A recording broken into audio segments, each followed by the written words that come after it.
రాష్ట్ర ప్రభుత్వం ప్రతిష్టాత్మకంగా చేపట్టిన ఇందిరమ్మ ఇండ్లను నిరుపేదలందరికీ మంజూరు చేయించడమే లక్ష్యంగా ముందుకు సాగుతానని దుబ్బాక కాంగ్రెస్ పార్టీ నియోజకవర్గ ఇన్ఛార్జ్ చెరుకు శ్రీనివాసరెడ్డి పేర్కొన్నారు. గత ప్రభుత్వంలో నిర్మించిన ఇళ్లు కాంట్రాక్టర్లకు అప్పగించి నాణ్యత లేకుండా ఇప్పటికీ అసంపూర్తిగా ఉన్నాయని ఆరోపించారు. సిద్దిపేట జిల్లా తొగుట మండలం బంజేరుపల్లి గ్రామంలో నిర్మించిన ఇందిరమ్మ ఇండ్లను గ్రామ సర్పంచ్ నరసింహులు, ఆత్మ committee chairman Narender Reddy, party అధ్యక్షులు స్వామిలతో కలిసి చెరుకు శ్రీనివాసరెడ్డి ప్రారంభించారు. ఈ సందర్భంగా వారు మాట్లాడుతూ ప్రజాప్రభుత్వంలో రాష్ట్ర ప్రజలందరికీ ప్రభుత్వ సంక్షేమ పథకాలను అందించడమే లక్ష్యంగా రాష్ట్ర ముఖ్యమంత్రి రేవంత్ రెడ్డి అహర్నిశలు కృషి చేస్తున్నారన్నారు. లబ్ధిదారుల పర్యవేక్షణలో వారికి నచ్చిన విధంగా ఇల్లు కట్టుకోవడానికి ప్రజాప్రభుత్వం కృషి చేస్తుందన్నారు. రెండవ విడతగా దుబ్బాక నియోజకవర్గానికి కూడా 2000 ఇండ్లను మంజూరు చేసిన ముఖ్యమంత్రి రేవంత్ రెడ్డికి ప్రత్యేక కృతజ్ఞతలు తెలియజేశారు. అనంతరం లబ్ధిదారులు చెరుకు శ్రీనివాసరెడ్డిని శాలువాతో సన్మానించారు.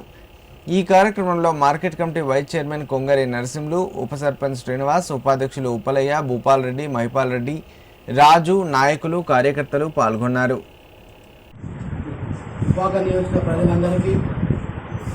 తెలంగాణ అభివృద్ధి దినోత్సవ శుభాకాంక్షలు. తెలంగాణ అభివృద్ధి దినోత్సవం రోజే బంజేరుపల్లిలో ఇందిరమ్మ ఇల్లు గృహప్రవేశం చేసిన చాలా శుభ పరిణామం. తెలంగాణ రాష్ట్రంలో ఇందిరమ్మ ఇల్లు నిరుపేదలందరికీ కూడా ప్రజాప్రభుత్వం రేవంత్ రెడ్డి గారి నాయకత్వంలో